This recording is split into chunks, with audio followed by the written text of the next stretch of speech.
I stood beneath the shivering rest area sign, knuckles white against my bag strap. My husband's black SUV was just two fading red dots on I-80, the echo of his brother's laughter still ringing in my ears. I did not cry. I just felt a quiet snap in my chest. They thought they were abandoning me to teach me a lesson. They had no idea they had just created the woman who would turn them into a permanent stain on the public record. My name is Sage Ward, and I was 33 years old when my life effectively ended on the shoulder of Interstate 80, exactly 107 miles from the driveway of the home I paid for. The green metal sign looming above me declared the distance in reflective white letters that shuddered under the assault of the late autumn wind. Red but rest area. It was a desolate stretch of concrete and dying grass, smelling of diesel fumes and pine resin. Caught in that gray flat light that comes just before the sun decides to give up for the day, I stood frozen, my heels sinking slightly into the soft asphalt. The cold was not just in the air. It was a physical weight pressing against my chest, making it difficult to draw a full breath. 10 seconds ago, I had been sitting in the passenger seat of a heated SUV, smelling the leather and declined wood cologne. Now I was watching the black tail lights of that same SUV shrink into the horizon. It had happened so fast that my brain was still trying to buffer the reality, stuck on a loop of the last 30 seconds. Declan had pulled over, citing a check on the tires. The moment I stepped out to stretch my legs, the doors had locked with a heavy, expensive thud. I had turned, a half smile on my face, expecting a joke. Knox was in the back seat, his face pressed against the glass, grinning like a hyena. Barrett was beside him, filming with his phone. And Declan, he had rolled the window down just 2 in. His face was smooth, composed, the face of a man who had just closed a merger deal, not a man abandoning his wife in the middle of a wasteland. "Find your own way back, Sage," he had said. His voice was calm, stripped of any affection, stripped of the 3 years of marriage we had shared. Consider it a lesson in independence. Then he hit the gas. The gravel spray hit my shins like buckshot. "Declan!" I screamed, the sound tearing out of my throat. Raw and embarrassing. "Declan, stop. This isn't funny." I took a step forward, then another, my boots slipping on the loose stones. I ran. I actually ran after the car like a stray dog, my purse banging against my hip. The humiliation was a hot flush that burned my neck even in the freezing wind. The SUV did not brake. It did not swerve. It simply merged onto the highway, the engine roaring a smooth, powerful note that sounded like pure arrogance and disappeared around the bend of the canyon wall. I stopped. My chest heaved. The silence that rushed back in to fill the space left by the engine was deafening. It was just the wind now, whistling through the dead scrub brush and the distant rhythmic thump of trucks passing on the main road, oblivious to the woman standing alone in the breakdown lane. "He's coming back," I whispered to myself. My teeth began to chatter, a violent clacking sound I could not control. "He has to come back. He has my wallet. He has my coat." I was wearing a thin cashmere sweater and jeans, stylish for a brunch in the city, suicidal for a November evening in the high desert. I fumbled for my phone, my fingers numb and clumsy. I pulled it out, tapping the screen with desperate force. No service. I stared at the bars in the corner. An X mark mocked me. I moved 10 ft to the left, holding the phone up to the gray sky like an offering. Nothing. I moved toward the restroom building, a concrete blockhouse that looked more like a bunker. Still nothing. Panic, cold and sharp, began to rise in my throat. It tasted like bile. I looked around the rest area. It was empty, save for an overflowing trash can and a vending machine that looked like it had been broken since 1999. But then I saw it. A blue box mounted on a pole near the entrance ramp. Emergency phone. I ran toward it, my breath clouding in the air. This was fine. I would call the highway patrol. They would come. They would pick me up. And Declan would have to explain to a state trooper why he left his wife on the side of the road.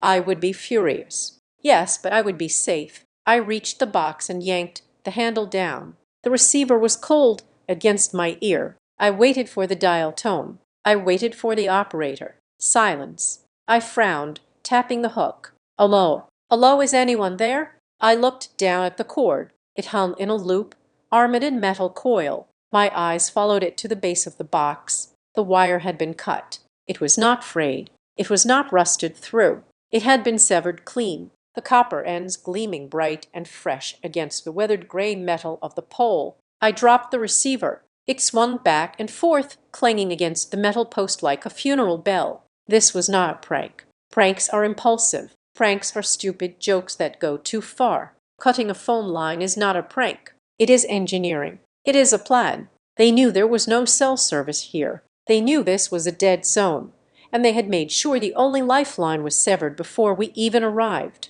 Think, Sage, I commanded myself, wrapping my arms around my torso to preserve heat. You are a risk analyst. Assess the threat. Mitigate the damage. A rumble from the highway drew my attention. A massive 18-wheeler was decelerating, its air brakes hissing loudly for a second. Relief flooded me. A trucker. I could flag him down. I stepped toward the asphalt, waving my arm. The truck slowed, the driver looking down from his high cab. It was a shadow behind dirty glass. He slowed enough that I could see the grime on his grill. But as I prepared to shout, my phone buzzed in my hand. I looked down, expecting a miracle bar of signal. It was not a signal. It was a notification from the system settings. Unknown accessory detected. This item has been moving with you for some time. I stopped walking. The truck rolled past me, the driver shrugging and accelerating back onto the highway when he saw I wasn't moving toward him. I didn't care. I was staring at the screen. A map appeared. It showed a dotted blue line tracing our path from home, all the way along Interstate 80, ending right here at the red pin where I stood. I wasn't tracking the phone. The phone was detecting the tracker. No, I breathed. I dropped my bag onto the gravel. It was a designer tote, a gift from Declan for our second anniversary. Leather, expensive, heavy. I tore everything out. My makeup bag, my notebook, the spare scarf, nothing.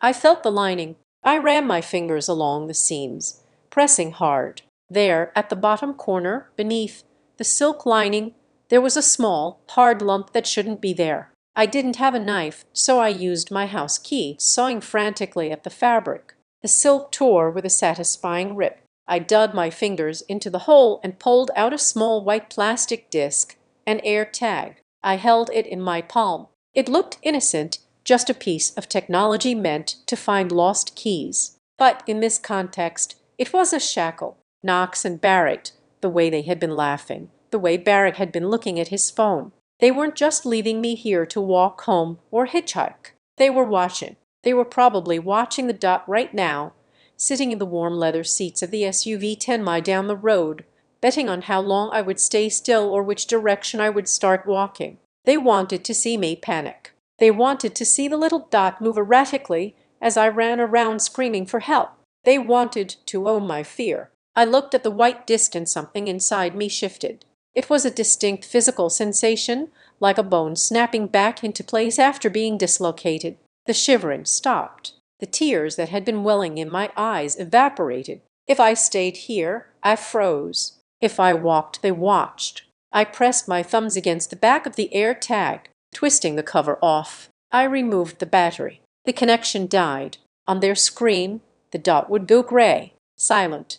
Let them wonder. Let them think the battery died, or that I smashed it, or that I threw it into the back of a passing cattle truck. You want to play a game? I said to the empty air. My voice sounded different, lower, scraped clean of the tremor that had been there a minute ago. Fine, but I am done playing by your rules. I picked up my bag, shoving my belongings back inside. I did not run this time. I walked with purpose toward the concrete restroom building. I pushed into the women's room. It was freezing inside, smelling of industrial bleach and damp concrete. I went to the sink and gripped the porcelain edges. I looked at myself in the mirror. The woman staring back was a mess. Her hair was windblown, her nose red from the cold, her eyes wide with the residue of shock. But as I stared, I forced the fear down. I buried it deep under layers of cold calculation. I took a paper towel, wet it with freezing water, and wiped the mascara smudges from under my eyes. I smoothed my hair. I adjusted my sweater. "You're Sage Ward," I told the reflection. You solved a $3 million liability crisis for Crestline in 4 days. You can survive a night on the highway. I wasn't going to be the victim they laughed about over beers at the lodge. I was going to be the ghost that haunted their perfect little weekend. I heard the sound of tires on gravel outside. Heavy tires, not a semi-truck this time. Something smaller. I stiffened. Had they come back? Had the brothers convinced Declan that the joke was over? I walked to the door, pushing it open just an inch. It wasn't the black SUV. It was a rusted, beat-up pickup truck, the color of dried blood. The engine sputtered and coughed as it idled. The passenger window rolled down with a mechanical screech that sounded like a dying animal. The driver leaned across the seat. He was an older man, his face weathered, like old leather, wearing a high-visibility vest over a flannel shirt. His eyes were shadowed under the brim of a cap, but they weren't leering. They were tired. Knowing he didn't ask if I was okay. He didn't ask where my car was. He looked at my thin sweater, then at the darkening sky where the first stars were beginning to show like chips of ice. "You want to survive tonight," he said, his voice rough as gravel. "You get in." The handle of the rusty pickup truck was cold enough to burn my skin, but I did not pull it open immediately. I stood there, suspended in that fraction of a second where survival instinct was with social conditioning. Every safety seminar I had ever attended at Crestline Risk Bureau screamed at me not to get into a vehicle with a stranger, but the wind was slicing through my sweater like a physical blade, and the temperature was dropping fast. In that hesitation, staring at the cracked vinyl of the passenger seat, my mind did not show me the face of the stranger waiting behind the wheel. It showed me Declan. It showed me the Declan I thought I knew, the man whose memory was a trap I had walked into willingly. I remembered the first time we met. It was 3 years ago, at a fundraising gala in Saltmere. The room had been suffocating, filled with the kind of people who spent $10,000 on a table just to be seen drinking champagne. I was there on behalf of Crestline Monitoring Liability for the event organizers, standing in the corner and trying to make myself invisible. The noise of the crowd was a dull roar, and the jazz band was playing just a little too loudly. I was rubbing my temple, trying to ward off a migraine. Then a glass of water appeared in my peripheral vision. No ice, room temperature. A deep voice said, "And I bet you would kill for 5 minutes of silence." I turned to see Declan Wexler. He looked like he had stepped out of a magazine spread for luxury watches. Tall, broad-shouldered, with a smile that didn't just dazzle, it disarmed. "How did you know?" I asked, taking the water. "I have been watching you for 20 minutes, he said. It should have sounded creepy, but the way he said it with that warm, attentive tilt of his head made it sound like I was the only person in the room worth studying. "UWSC every time the trumpet player hits a high note and you have checked your watch 4 times. You hate it here. I am working." I defended myself, though I felt my cheeks heat up. "Then let me make your job easier," he said. That was the beginning. Declan was the man who remembered. He was the man who noticed things. 2 days later, a package arrived at my office at Crestline. It was a pair of high-end noise-insulin headphones and a box of the specific artisanal crackers I kept in my desk drawer but had never told anyone about. The note read, "For the next time the trumpet is too loud." My colleagues swooned. "He is perfect," they said. "He pays attention." And he did. He paid attention to everything. At the time, it felt like love. It felt like being cherished. When I worked late, he would send a car to pick me up because he didn't like me taking the subway. When I complained about my landlord, he found me a condo in a safer neighborhood and insisted on paying the difference in rent because safety shouldn't be a luxury. I was an independent woman. I made good money analyzing risk for corporations. I prided myself on seeing the angles, finding the hidden clauses in contracts, but with Declan I didn't see a risk. I saw a safety net. I thought about our wedding. It was a year later, held at a vineyard in Narper. It was what they called quiet luxury. No flashy logos, no gaudy colors, just linens that cost more than my first car and wine that was older than my parents. I stood there in my silk dress looking out at the guests. They were all from his world. Investors, tech moguls, old money families. I felt like an imposter in my own life. That was when Knox and Barrett, his brothers, cornered me by the open bar. They were twins, 5 years younger than Declan, with the same shark-like smiles, but none of the charm. They looked at me not as a sister-in-law, but as an acquisition. "So," Knox said, swirling his scotch, "you are the one who finally locked him down. Good for you. It must be nice to retire early." "I am not retiring," I said, my grip tightening on my glass. "I love my job." Barrett laughed. It was a short, sharp sound. "Give it 6 months. Once you get used to the Wexler credit card, looking at spreadsheets all day loses its appeal. Trust me, the last girl didn't last 3 months before she started shopping full-time." "I am not the last girl," I said, my voice shaking slightly. Declan appeared behind me, wrapping an arm around my waist. He kissed my temple. "What are you boys boring my wife with?" "Just welcoming her to the family, Dec." Knox grinned, telling her how lucky she is. I waited for Declan to defend me. I waited for him to tell them to show some respect, to acknowledge that I had my own career, my own worth instead. Declan just chuckled. "Don't mind them, Sage. They are just joking. They have a terrible sense of humor, but they mean well. Don't be so sensitive. Don't be so sensitive." That was the first time he said it. It would not be the last. Over the next 2 years, that phrase became the soundtrack of our marriage. Every time Knox made a comment about my quaint background, every time Barrett made a joke about me being a gold digger disguised as a career woman, Declan would smooth it over. He would tell me I was overreacting. He would tell me I was ruining the mood. Slowly, methodically, I learned to swallow my anger. I learned to smile when I wanted to scream just to keep the peace. I learned to shrink. Then came the suggestion. It was a Tuesday evening. Declan had made dinner. He poured me a glass of wine and sat opposite me, looking concerned. "You look exhausted." "Sage," he said softly, "this job is draining you. You are bringing the stress home. I miss the happy woman I married." "It is just a busy quarter," I argued weakly. "Why don't you go down to part-time?" he suggested, "or just take a sabbatical? We don't need the money. I want you to be free to pursue passions, not deadlines." It sounded so kind. It sounded like he wanted to take care of me. So I did it. I resigned from Crestline. I gave up my income, my daily routine, my connection to the outside world. I became fully 100% dependent on Declan Wexler. A week later, he put a stack of documents in front of me. "Just some estate planning stuff," he said casually, uncapping a pen. "Since you aren't working now, we need to restructure some assets for tax purposes. It puts you on the deed for the house, brings you into the trust." I was a risk analyst. My entire career was built on reading the fine print. But that night, looking at my husband's trusting blue eyes, I didn't read. I just signed. I signed page after page. I signed away my financial autonomy. I signed agreements I didn't understand because I didn't want to kill the mood. I didn't want to be suspicious Sage. I wanted to be the good wife. I realized now, standing in the freezing wind of the rest area, that he had been training me. He had been grooming me to be helpless. The memory of Knox's voice at the last Christmas party floated to the surface of my mind.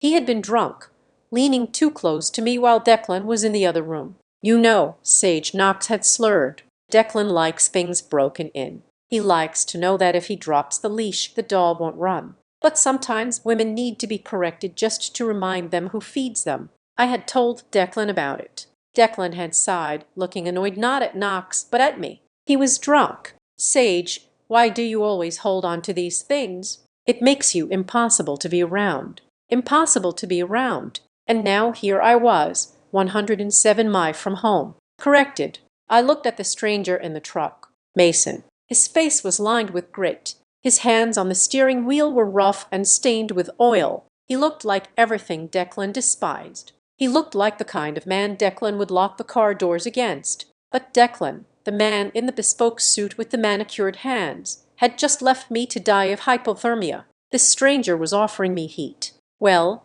Mason grunted, revving the engine slightly, "I ain't got all night. Lady, heater is running." I made the calculation. The risk of the stranger versus the certainty of the cold. The risk of the unknown versus the brutal reality of what my husband had done. I yanked the door open. The hinges screamed in protest. I climbed up into the cab. the smell of stale coffee and old cigarettes hitting me instantly. It was the most beautiful smell I had ever encountered because it smelled like life. I slammed the door shut, sealing myself inside the noisy, vibrating metal box. Town is about 20 east, Mason said, not looking at me. He put the truck into gear. There is a motel. I have a phone. Thank you, I whispered. My voice was barely audible as the truck lurched forward, rolling over the gravel that still held the tire tracks of Declan's SUV. My phone lit up in my lap. I looked down. It was a text message. It had been sent 20 minutes ago, but the signal had just caught as we moved toward the highway. It was from Declan. Don't make a big deal out of this. You need time to cool off and think about your attitude. I will come back for you when you are ready to apologize. I stared at the screen. The white letters on the gray bubble blurred as a single hot tear finally escaped my eye. Apologize. He thought I was sitting there crying, waiting for him to save me. He thought this was just another argument he could win by withholding affection, until I broke. He thought he had paused me. He did not know he had just hit delete. I turned off the screen, gripping the phone until my knuckles itched. The truck merged onto the dark highway, picking up speed. I didn't look back at the rest area. I looked forward into the dark, and for the first time in 3 years. The silence in my head wasn't waiting for Declan's permission to be broken. The heater in the old pickup truck roared like a jet engine, blasting air that smelled of burnt dust and stale tobacco directly into my frozen face. My body was beginning to thaw, the violent shivering replaced by a dull, aching throb in my bones, but my mind was still racing backward, rewinding the tape of my marriage to find the exact moment when I stopped being a wife and started being a target. It did not happen all at once. Marriages do not rot overnight. They erode like a cliff face battered by the ocean, piece by piece, until the ground you are standing on simply ceases to exist. I sat with my knees pulled up to my chest, staring at the dark dashboard, and I remembered our second anniversary. I had booked a table at the best steakhouse in the city 3 months in advance. I had bought a dress I could barely afford, even with my own salary. At 6:00, Declan had called. He did not sound apologetic. He sounded efficient. Barrett is having some trouble with his landlord, Declan had said. I have to go over there and sort it out. We will do dinner next week. But it is tonight, I had said, staring at the unlit candles on the dining table. Can't Barrett handle his own landlord? He is 28 years old. Don't be selfish, Sage. Declan had snapped. Family comes first. I thought you understood that. I had eaten the expensive steak alone in our kitchen, cold, feeling guilty for being selfish. That was the trick. He always made his neglect feel like my moral failing. After I quit my job, the erosion accelerated. Knox and Barrett stopped treating our home like a place they visited and started treating it like a fraternity house they owned. They would barge in on Tuesday afternoons, raiding the refrigerator, leaving their boots in the middle of the hallway. I remembered a specific Tuesday months ago. I had spent 4 hours making a braised short rib dish, trying to impress them, trying to buy my way into their good graces. Knox had taken one bite, chewed loudly, and then spat it into a napkin. Kind of tough, isn't it? He said, looking at Declan. Reminds me of that cafeteria food we had in boarding school. You know, the stuff they serve the scholarship kids. Barrett laughed, kicking his feet up onto the coffee table. Careful, Knox. Sage tried her best. Not everyone grows up knowing what good food tastes like. I looked at Declan. I waited for him to say, that is enough. I waited for him to say, she cooked for you. Show some respect. Declan just took a sip of his wine and smiled. A tight, indulgent smile. Ignore them, Sage. They are just teasing. You know how boys are. I don't think it is funny, I had said, my voice trembling. Declan's smile vanished instantly. God, Sage, I just want you to be less sensitive. You suck the air out of the room when you get like this. Just laugh. It is not hard. Just laugh. I learned to laugh. I learned to make a hollow sound in my throat whenever they insulted my background, my intelligence, or my appearance. I thought if I played along, they would eventually stop. I did not realize that my compliance was not ending the game. It was just making it more fun for them. The breaking point, or what should have been the breaking point, came 3 weeks ago. Declan had left his iPad unlocked on the kitchen island. A notification chimed. It was a group chat titled Crown Boys. Curiosity is a dangerous thing. I tapped the screen. It was a screenshot. A screenshot of a text I had sent Declan earlier that day. I am feeling really lonely lately. I feel like I'm invisible in this house. Below the screenshot, Knox had replied, or the princess needs attention. Maybe if she stopped moping and hit the gym, she would be more visible. Barrett had sent a clown emoji. And Declan, my husband, the man who vowed to cherish me, he had replied, "Don't worry, I will handle it. Just got to manage the asset. Manage the asset."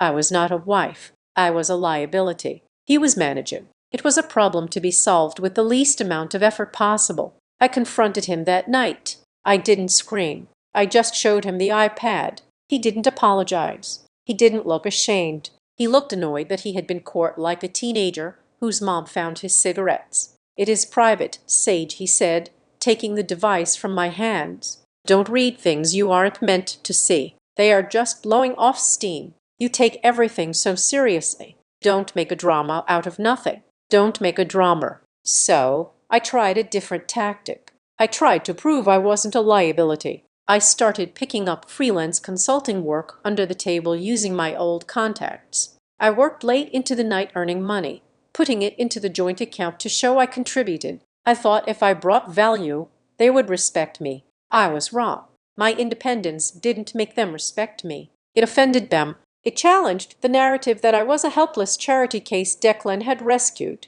They didn't want a partner. They wanted a pet. And a pet that bites needs to be disciplined. The realization hit me hard as the truck bounced over a pothole. This entire weekend, this trip to the wedding, it was not a vacation. It was the discipline. A memory flashed in my mind, sharp and sudden. 4 days ago, I was walking past the garage. The door was slightly ajar. I heard Knox's voice. Perfect spot. No cameras at the rest area near the canyon. Then Barrett's voice. "Did you hide the device? She checks her phone too much." Yeah, Declan had said it is taken care of. Just make sure the timeline works. At the time, my brain had filtered it out. Rest area meant a pit stop. Device meant a gaming console or a speaker. I didn't want to be suspicious. I didn't want to be crazy Sage. So I ignored it. I ignored the sound of my own execution being planned. Then came the packing. "We are taking the SUV," Declan had announced yesterday morning. "I can drive my sedan." I had offered. "That way, if you guys want to golf, I can go check out the town." "No," Declan said, his voice hard. "We are going as a family. One car. Don't be difficult, Sage. Why do you always have to separate yourself?" And then right before we left, as I was grabbing my usual canvas weekender bag, Declan stopped me. "Not that one," he said. He pointed to the heavy leather tote in the closet, the one I rarely used because it was cumbersome. "Take the leather one. It stacks better in the trunk with the boys' gear." I did what I was told. I transferred my clothes. I transferred my toiletries. And without knowing it, I transferred the air tag he had sewn into the lining. He had orchestrated every single step. He had chosen the bag, the car, the route, and the destination. He had built a cage out of logical requests and gaslighting, and I had walked right into it, locking the door behind me because I didn't want to be difficult. "Hey," the voice startled me. I jumped, my head hitting the back window of the truck cab. I looked over at the driver, Mason. He was looking at me with a quick sidelong glance before returning his eyes to the dark highway. The dashboard lights cast a green glow on his weathered face. "You went somewhere else for a minute there," Mason said. "You got a name, or should I just call you passenger?" "Sage," I croaked. I cleared my throat, trying to sound like a human being and not a ghost. "My name is Sage." "I am Mason," he said. "I fix the roads, mostly patch jobs, filling cracks so people don't wreck their suspensions." "Where are you taking me?" I asked. "There is a town called Little Creek about 20 minutes up," Mason said. "Got a diner, a gas station, and a motel that doesn't ask too many questions, and it has a cell tower that actually works." "Thank you," I said. "I can pay you. I have cash." "Keep your money," Mason grunted. I ain't a taxi service. I just don't like seeing folks left out in the cold. Bad things happen in the dark out here.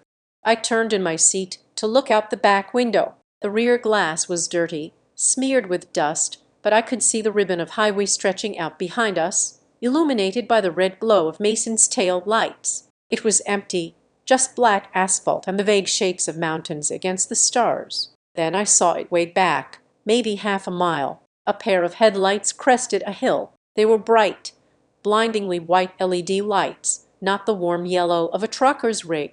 These were the sharp, aggressive lights of a modern luxury car. They dipped as the car hit a slope, then flared up again. I watched them. They weren't passing. They were maintaining a steady distance. "Mason," I said, my voice tightening. "Is that car behind us getting closer?"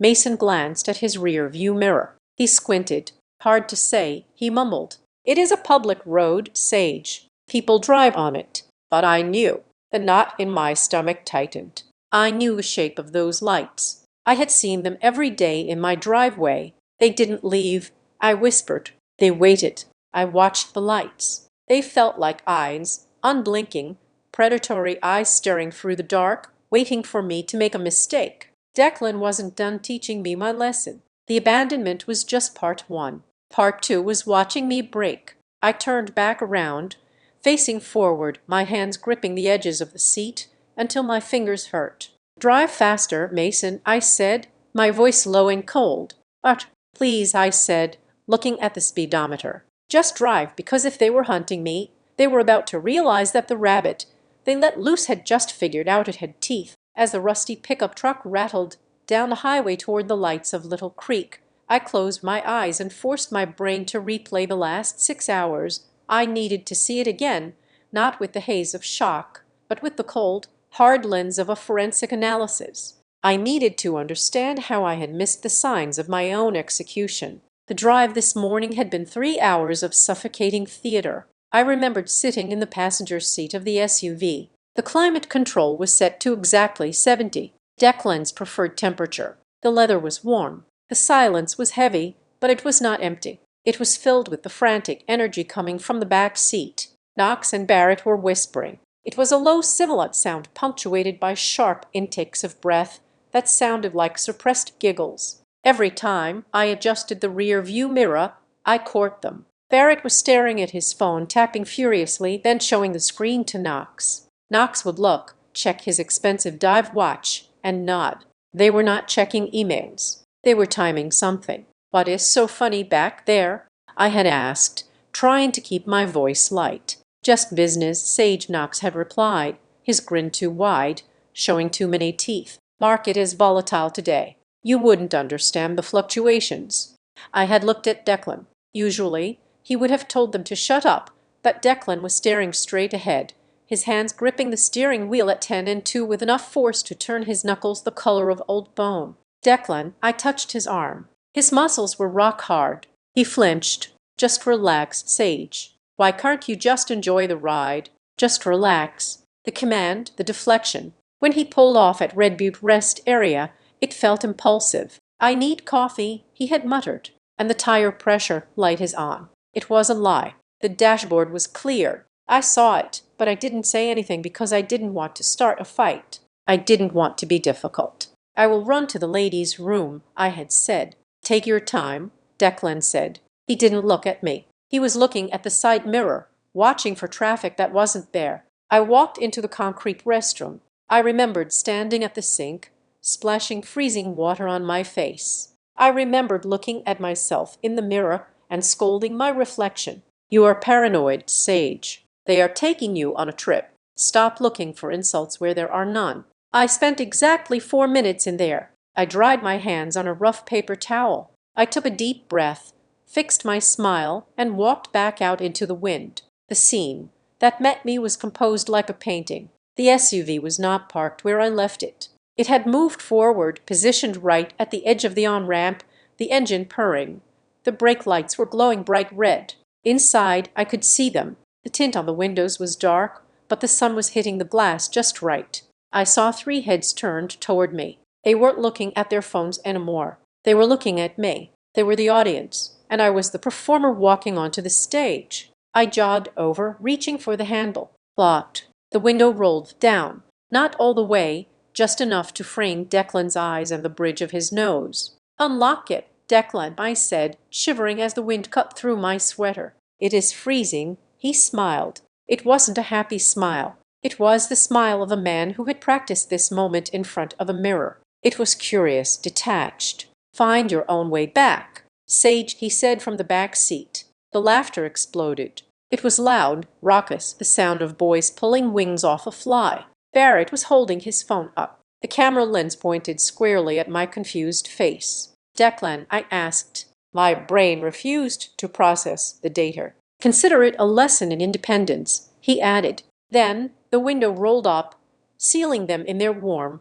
expensive world. The engine roared, a deep guttural sound of horsepower, and the tires spun on the gravel, shooting stones at my legs. I watched them go. I ran. I screamed. And as the car vanished, the silence crashed down on me. But now, sitting in Mason's truck, replaying the tape, I realized something I had missed in the moment. When I ran to the emergency phone, the receiver was dead. The wire was cut. Knox had brought a pocket knife. I had seen him playing with it at breakfast, flipping it open and closed. Click, click, click. They hadn't just left me. They had ensured I couldn't call for help. They wanted me to panic. They wanted me to stand on the side of the highway, terrified, crying, breaking into pieces so they could drive back in an hour, pick me up, and say, "See, you can't survive without us. You are nothing without us. We are here." Mason's voice cut through the memory. The truck lurched to a halt under the buzzing neon lights of a gas station. Little Creek fuel stop. It was barely a town, just a cluster of buildings clinging to the side of the interstate, but it had power. "Wi-Fi is open," Mason said, pointing to the diner attached to the station. "I am going to fill up." I nodded and stepped out. My legs felt shaky, but my head was clear. I walked toward the diner window, pulling my phone out of my pocket. As soon as I was within range, the device vibrated. It buzzed continuously for 20 seconds. A spasm of digital notifications flooding in all at once. 17 missed calls. 5 from Declan. 6 from Knox. 4 from Barrett. 2 from a number I didn't recognize. It looked like panic. It looked like a husband frantically trying to reach his lost wife. If I showed this call log to a police officer, they would say, "Look, he tried to call you." It was a misunderstanding. But then I opened the messages. There was only one text from Declan sent 10 minutes ago. "You are embarrassing me. Pick up the phone." I stared at the screen. "Are you okay?" Not "I am so sorry." Not "Where are you?" "You are embarrassing me." He knew I wasn't dead. He knew I wasn't kidnapped. He knew exactly where I was because he was watching the dot. The missed calls were for the record. The text was the reality. I opened the locator app. Find my friends. Declan insisted we all share locations for safety. Now that safety feature was my weapon. I zoomed out on the map. My blue dot was at the gas station. Declan's icon, a stylized picture of his face, was not turned around. He was not heading back toward the rest area. He was 50 mi east stationary. He was at Timber Hollow Lodge. He had driven straight there. He had checked in. He was probably ordering a drink at the bar right now, showing the bartender a picture of his missing wife, playing the worried husband while his brothers laughed in the corner. I took a screenshot, then another. I captured his location, the timestamp and the text message. I saved them to a hidden folder in the cloud, not on the phone. Then I reached into my bag and pulled out the air tag. It was small, white, and silent. I had taken the battery out at the rest area, but now an idea formed in my mind. It was cold and sharp, like the blade of a knife. If the battery was out, I was invisible. But if I put the battery back in, I was a dot again. A dot they could hunt. I looked across the parking lot. A massive bus was idling near the pumps. It was a charter line, the kind that runs cross-country routes for cheap fares. The destination placard above the windshield glowed in amber dots. Salt Lake City, westbound, west, back toward home. But not home, just away. Declan and the boys were east. I walked over to the bus. The driver was inside paying for coffee. The luggage compartment doors were open, revealing a cavernous space filled with battered suitcases and cardboard boxes. I popped the battery back into the air tag. It chirped, a happy little electronic sound. I spotted a duffel bag near the edge of the compartment. It had a mesh side pocket that was slightly torn. I slipped the air tag inside, pushing it deep until it vanished. I stepped back and watched the driver come out. He threw a final bag in, slammed the metal door shut, and climbed into the cab. The bus hissed, the air brakes releasing. I checked my phone. The dot was active. In about 10 minutes, Declan would see his wife's signal moving. He would see it traveling west, doing 70 mph away from him. He would think I had flagged down a car. He would think I was running home to change the locks or call a lawyer. He would panic. He would have to leave his warm lodge, round up his brothers, and get back in that SUV to chase the dot. He would spend the next 4 hours chasing a bus to Salt Lake City while I disappeared into the dark. "Hey," Mason called out from the pump. "You get hold of anyone?" I walked back to the truck. The wind was picking up again, whipping my hair across my face. "No," I said. No one picked up. Mason looked at me. He looked at the phone in my hand, then at the bus pulling out onto the highway. He didn't ask, "So what is the plan?"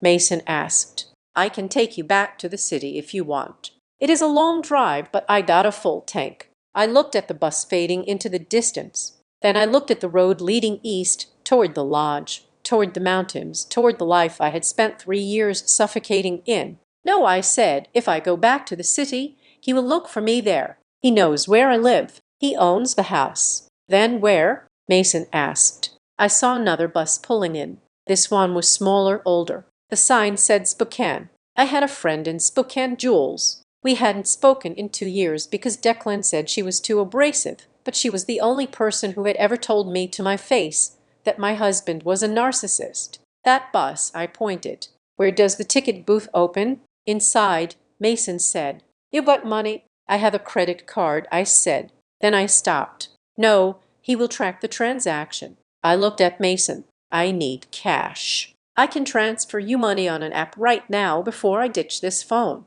Can you give me cash for the ticket?" Mason stared at me for a long second. He spat on the ground, then reached into his back pocket and pulled out a leather wallet that was falling apart at the seams. He pulled out $320s. "Transfer it if you want," he said, handing me the bills. "Or don't, just get on the bus."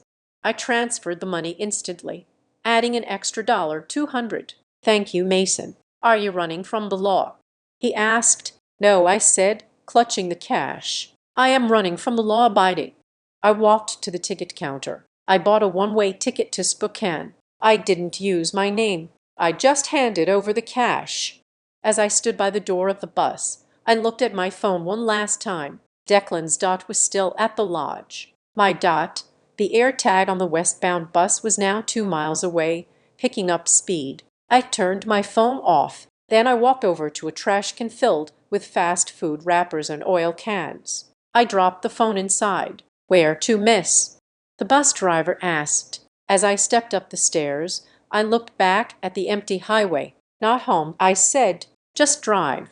The Greyhound bus smelled of diesel and lemon disinfectant, a chemical mask for the stale scent of too many bodies moving through too many time zones. I sat in the back row, my forehead pressed against the cold glass, watching the dark landscape of Idaho blur past at 70 mph at the bus station in Little Creek just before boarding. I had spent $60 of Mason's cash on a cheap pay-as-you-go smartphone from a vending kiosk. It was a plastic brick with a cracked screen, but it had a data connection. I did not turn on my old SIM card. That phone was gone, left in a trash can in the high desert, a digital tombstone for the woman I used to be. But I knew my passwords. I knew how to access the cloud. I logged into my account through a browser, my fingers hovering over the screen. The synchronization bar loaded slowly. Then the floodgates opened. I read the messages from Declan in chronological order. It was like reading a case study on the 5 stages of grief, only the grief was actually narcissism. 7:32 p.m. Stop playing games. Sage pick up anger. 8:15 p.m. This is your fault. If you hadn't made a scene, We would be having dinner right now. You are ruining the weekend for the boys. Lame 900p. Where are you? The dot isn't moving. Did you throw the phone, Sage? Answer me. Panic. 10:45p. They'd please. I am sorry. Just tell me you are safe. I will come get you anywhere. Just tell me. Bargaining. I stared at the sorry. It was a five-letter word that cost him nothing. He wasn't sorry he left me. He was sorry he had lost control of me. I scrolled past his texts to the social media tab. I needed to know what the narrative was. I found it on Knox's profile. It was an Instagram story posted 4 hours ago. The photo was a selfie.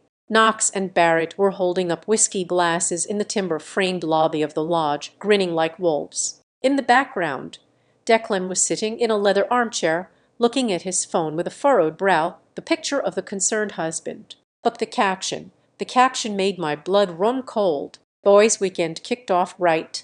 Sometimes you have to trim the dead weight to let the pack run fast. Lesson learned, Wexler boys. I took a screenshot. My hands were steady, but my heart was hammering against my ribs like a trapped bird. Dead weight. That was me. That was what they called a wife of 3 years who had cooked their meals and balanced their books. I saved the image to a secure hidden folder I had just created on the new cloud drive. The bus began to slow down. The driver's voice crackled over the intercom. Salt Lake City transfer. 30-minute layover. All passengers for Las Vegas, Phoenix, and southern routes. Please transfer to Bay 4. This was it. In Part 4, I had tossed my tagged bag onto a bus heading west to get it moving. But now, at the hub, I needed to make the trail permanent. I needed to send Declan on a wild goose chase that would buy me days, not just hours. I stepped off the bus into the frigid air of the Salt Lake Terminal. I found the bag. I had slipped the air tag into a beaten-up red Duff that belonged to a sleeping man who looked like he was riding the line until the end. He was snoring on a bench during the layover. I didn't touch his bag. That was theft. Instead, I spotted a cart of unclaimed luggage being sorted near the loading dock for the southbound fleet. There was a large hard-shell suitcase with a tag that read Las Vegas. I slipped my hand into my pocket, pulling out a second air tag, the spare I always kept on my keychain, which I had salvaged before tossing my keys. I activated it, synced it to the dummy account I had set up on the burner phone, and named it Sage's Wallet. I walked past the luggage card, and with a move I had practiced 1,000 times, dropping business cards into fishbowls, I slid the small white disc into the open side pocket of the Vegas suitcase. "Have a nice trip," I whispered. 10 minutes later, I was on a different bus heading north toward Washington State.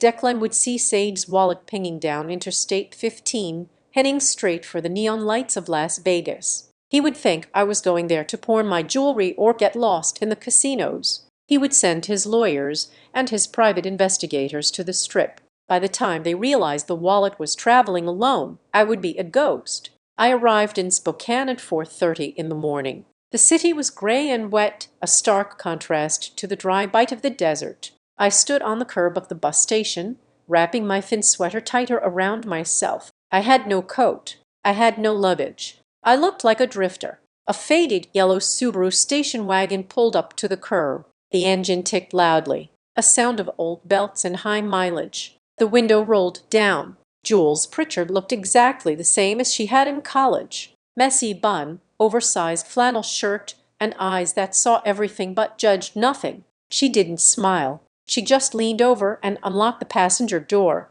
"Get in," she said. I climbed in. The car smelled of coffee and dog hair. It was the safest smell in the world. Jules handed me a heavy wool coat from the back seat. She didn't ask what happened, or why are you here, or is it true. She just put the car in gear and said, "Safety first, story later." I nodded, burying my face in the collar of the coat. I didn't cry. I was too tired to cry. We drove to her small bungalow on the north side of town. She led me to the guest room, which was really just an office with a pull-out couch. She had made the bed with flannel sheets. "Sleep," Jules commanded. "I have class until 2. There is food in the fridge. The doll will protect you." I slept for 10 hours. It was a black, dreamless sleep, the kind your body forces on you when it needs to repair structural damage. When I woke up, the sun was slanting through the blinds. It was afternoon. I sat up disoriented for a moment, panic flaring in my chest, until I saw the framed poster of a pop band on the wall and remembered where I was on the small desk. Jules had left a sticky note attached to a business card. Marisol Drake, family law. She is a shark, but she eats the bad guys. Pulver. I grabbed the burner phone. My hands were shaking slightly, not from cold, but from adrenaline. I dialed the number. Drake Law. This is reception. I need to speak to Marisol Drake, I said. Tell her I am a referral from Jules, and tell her I have a 107M abandonment case. 30 minutes later, I was sitting in a video call with Marisol. She was a woman in her 50s with sharp glasses and hair cut in a severe no-nonsense bob. I told her everything: the rest area, the cut phone line, the text messages, the air tag. Marisol listened without interrupting. She took notes, her pens scratching aggressively against the paper. When I finished, she took off her glasses. Sage, she said, her voice low and serious. This is not a marital dispute. This is criminal endangerment. Abandoning a spouse in a remote area without communication, cutting emergency lines, and tracking them without consent. That is a calculated psychological assault.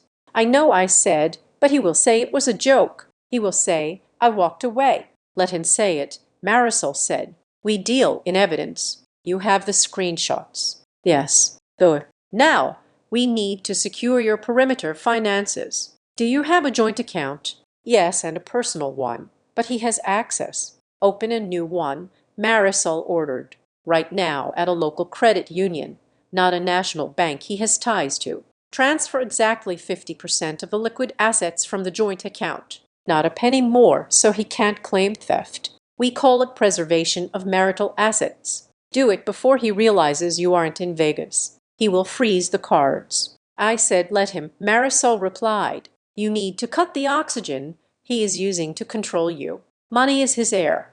I hung up and got to work. I walked to a credit union 3 blocks away. I opened an account in my maiden name.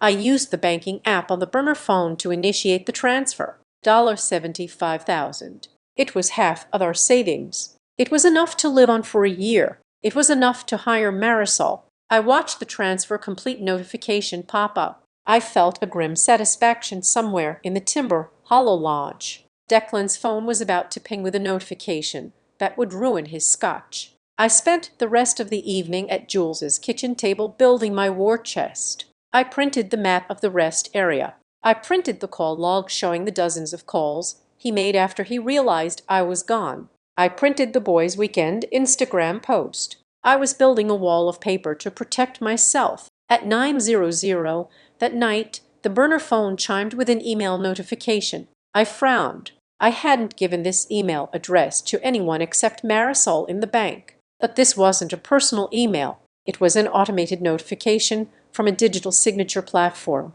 DocuSign completed release of liability and media consent form. Sage Ward. My stomach dropped. I'd opened the email. It was a notification that a document had been finalized. All parties had signed. I clicked the link to view the document. It was a standard release form for a production company called Crown Media. It gave them the rights to use my name, likeness, and voice for a project titled Domestic Challenge. And at the bottom of the page, dated today, was a signature. Sage Ward. It was my signature. The loops were perfect. The slant was correct. It looked exactly like the signature I had used on our mortgage papers, but I had not signed it. I was in Spokane. I had been asleep when this was signed.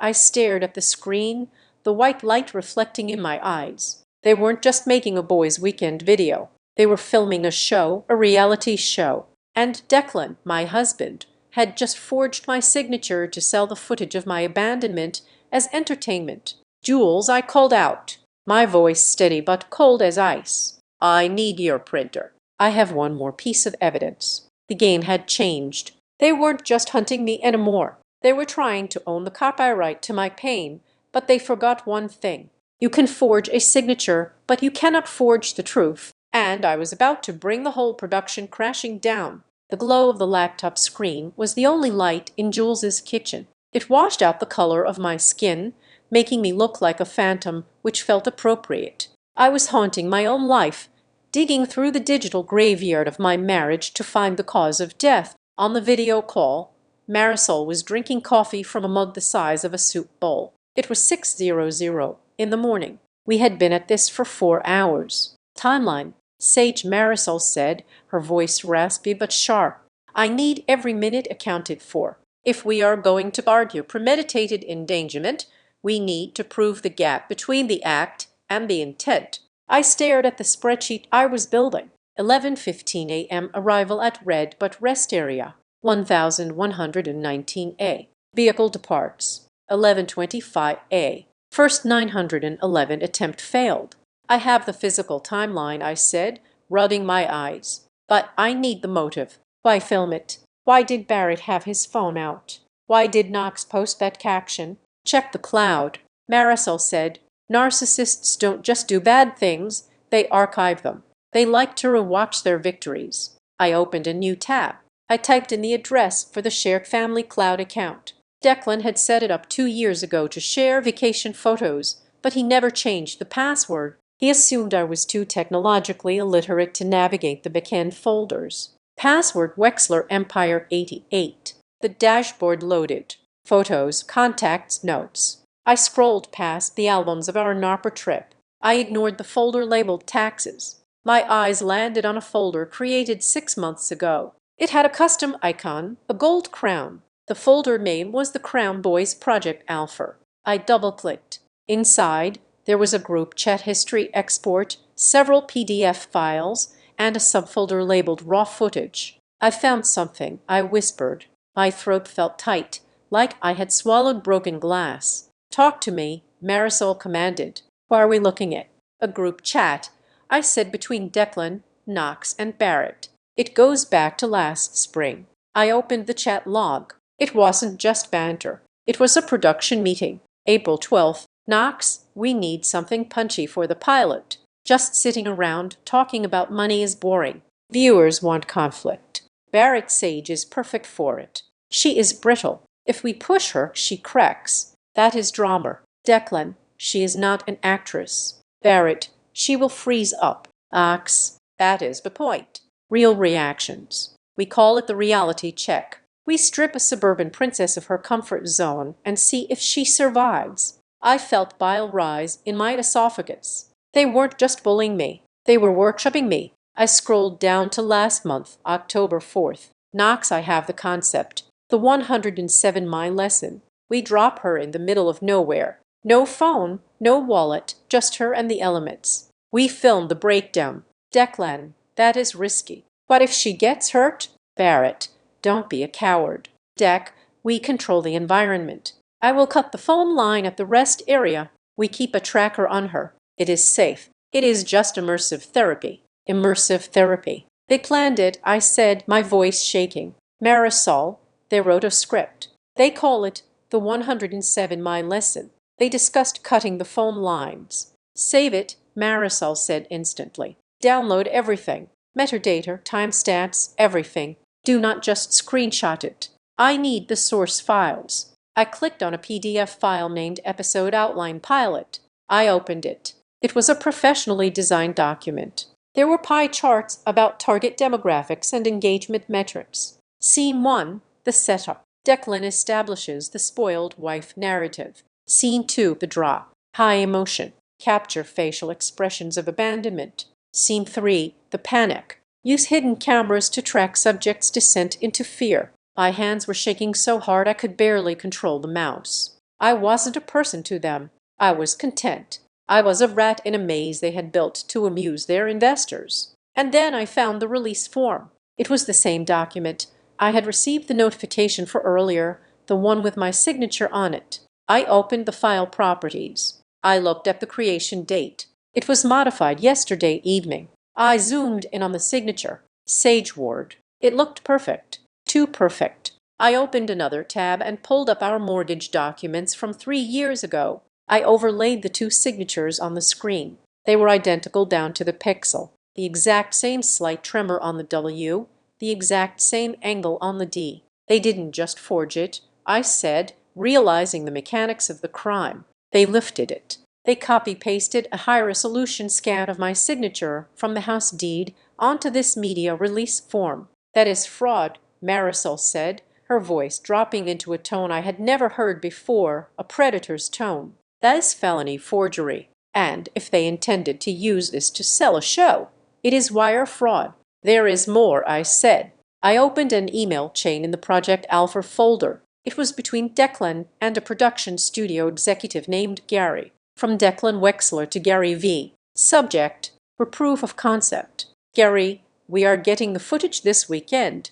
I guarantee you the panic will be real. No acting, just raw, unfiltered emotion. Once you see her face when we drive away, you will sign the check. I need this deal. Gary, the trust fund is tight, and the boys need a win. I had to push the chair back. I stood up and walked to the sink, dry heaving over the drain. He wasn't just cruel, he was broke, or at least cash poor. The rich husband who lectured me about independence was using his wife's trauma to secure a media deal because his trust fund was drying up. Sage Marisol said sharply, "Stay with me. Don't fall apart. Get angry." I washed my face with cold water. I looked at the phantom in the window reflection. "I am not falling apart," I said, wiping my mouth. "I am just adjusting my assessment of the enemy." I sat back down. "So the joke defense is dead. This is a business transaction." "Yes," Marisol said, "but that makes him more dangerous.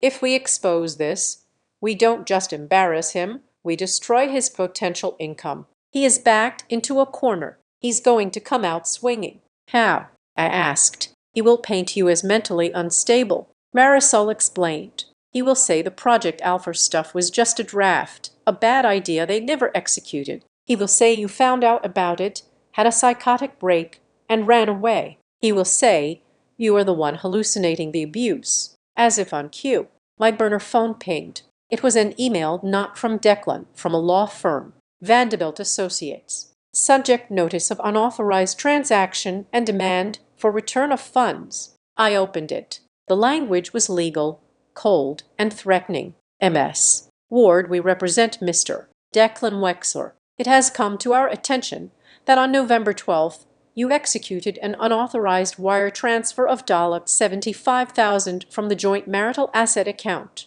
This action constitutes theft and misappropriation of funds. Unless the full amount is returned within 24 hours, we will be forced to file criminal charges for grand larceny and seek an immediate freezing of all assets. They are fast, I said, reading the email to Marisol. They are calling it theft. Standard intimidation, Marisol scoffed. It is a joint account. You have legal right to 50% of the funds. They know that they are just trying to scare you into sending it back so you can't afford me. I am not sending it back. I said, good. Print that email. Add it to the pile. It shows they are tracking your financial movements. It proves they know you are alive and active, which contradicts any missing person narrative they might try to spin later. Marisol looked at her watch. I have to file the emergency motion for the restraining order. You stay put. Don't go outside. Don't use your credit cards. Don't log into any personal social media. I said. We hung up. The kitchen was silent again, save for the hum of the refrigerator. I sat there for a long time, watching the sun begin to rise over the gray rooftops of Spokane. I felt like a soldier in a bunker, waiting for the shelling to start. At 9:00, Jules walked into the kitchen holding a mug of coffee. She looked out the front window and frowned. "Sage," she said softly, "come here."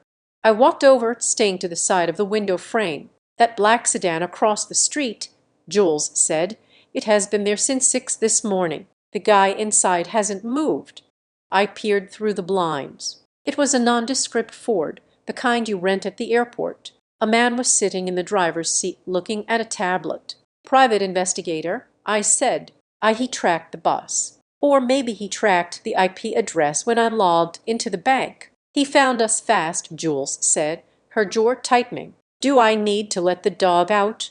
"No," I said. "He's just watching, waiting for me to leave so he can serve me papers or maybe snatch me." The thought made my skin crawl. Snatch me. It wasn't paranoia anymore. It was a valid risk assessment. I am not leaving this house, I said. Good, Jules said. I called in sick to work. I am not leaving either. We spent the morning in a tense lockdown. Every car that passed made us jump. Every noise sounded like a threat. At noon, the doorbell rang. Jules and I froze. We looked at the monitor for the doorbell camera mounted on the wall. It wasn't the police. It wasn't the man from the sedan. It was a woman. She was wearing a beige trench coat and oversized sunglasses. She looked polished, worried, and harmless. It was Tessa Crane. My stomach dropped. Tessa was my maid of honor. She was the one who held my dress while I peed at my wedding. She was the one I called when I had a miscarriage 2 years ago. Tessa, Jules whispered. How did she find us? Declan, I said. He said the cavalry on the screen. Tessa leaned close to the camera. She pulled down her sunglasses. Her eyes were red, puffy, like she had been crying for hours. Sage, she called out, her voice cracking. Sage, I know you are in there. Please. Declan is frantic. He thinks you are having a breakdown. I just want to help. Please open the door. She looked so sincere, so terrified for me. For a second, a tiny fraction of a second, I wanted to open the door. I wanted to hug my best friend and tell her everything. But then I looked closer at the screen. Tessa's left hand was clutching her purse strap. Her knuckles were white, but her right hand was down at her side, holding her phone. The screen was dark, but the lens was facing the door. She wasn't just holding it. She was angling it. And then I saw her eyes shift, not at the door, but past the door, scanning the porch, looking for packages, looking for signs of life. It was a cold, calculating scan that vanished the moment she looked back at the camera. She wasn't here to save me. She was here to get the money shot. The footage of the hysterical wife refusing to come home. Don't open it, I said to Jules. I wasn't going to, Jules said. I watched my best friend perform her concern on the small digital screen. Sage, please. Tessa sobbed, wiping a tear that looked remarkably well-timed. Just sign the paper so we can get you help. Sign the paper. That was it. She wasn't here for me. She was here for the release form. The digital signature wasn't enough. They needed a physical one to make it watertight for the network. I pressed the talk button on the intercom. Hello, Tessa, I said. My voice was calm. Tessa jumped. She looked up at the camera, her face shifting instantly from grief to relief, a performance shift. Sage. Oh, thank God. Sage, open the door. Let's get you home. I am home, I said. And Tessa, tell Declan that if he wants a show, he's going to get one. But he is not the director anymore. I cut the feed on the screen. Tessa stood there for a moment, her mouth open. Then the mask slipped. The concern vanished, replaced by a look of pure, unadulterated annoyance. She pulled out her phone and started typing furiously. I turned to Jules. We need to trap them. I said, if Tessa is the messenger, let's give her a message she can't deliver without incriminating herself. What do you have in mind? Jules asked. Potty, I said. I am going to invite her to coffee and I'm going to wear a wire.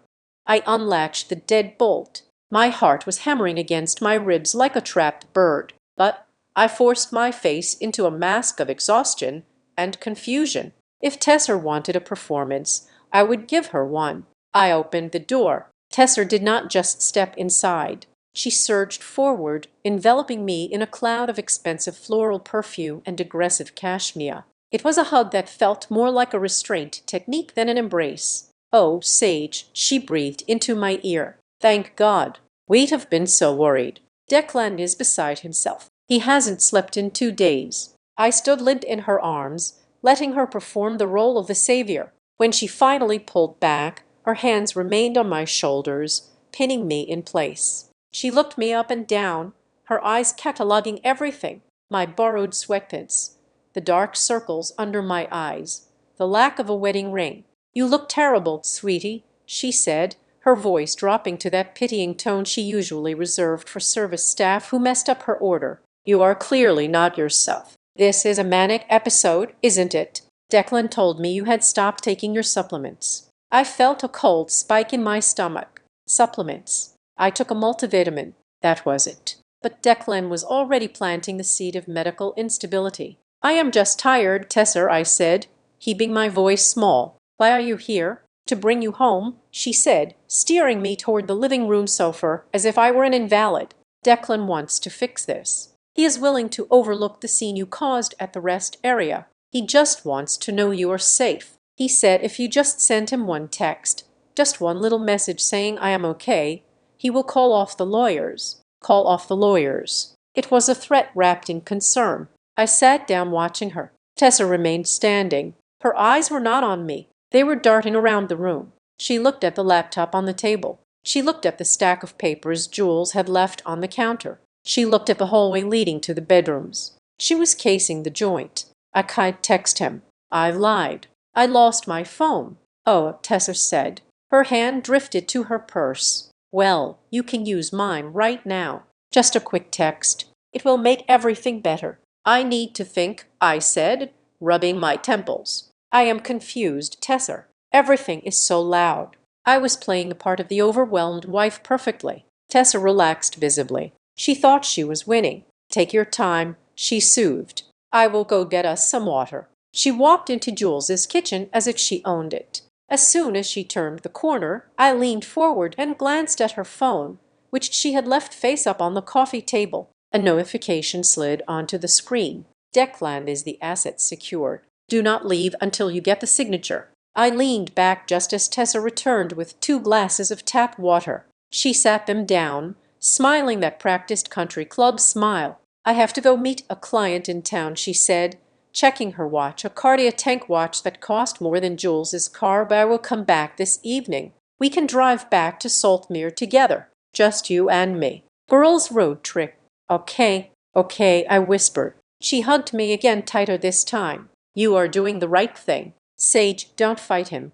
You know you can't win when he gets like this. As soon as the door clicked shut behind her, the performance dropped. I stood up, my spine straightening.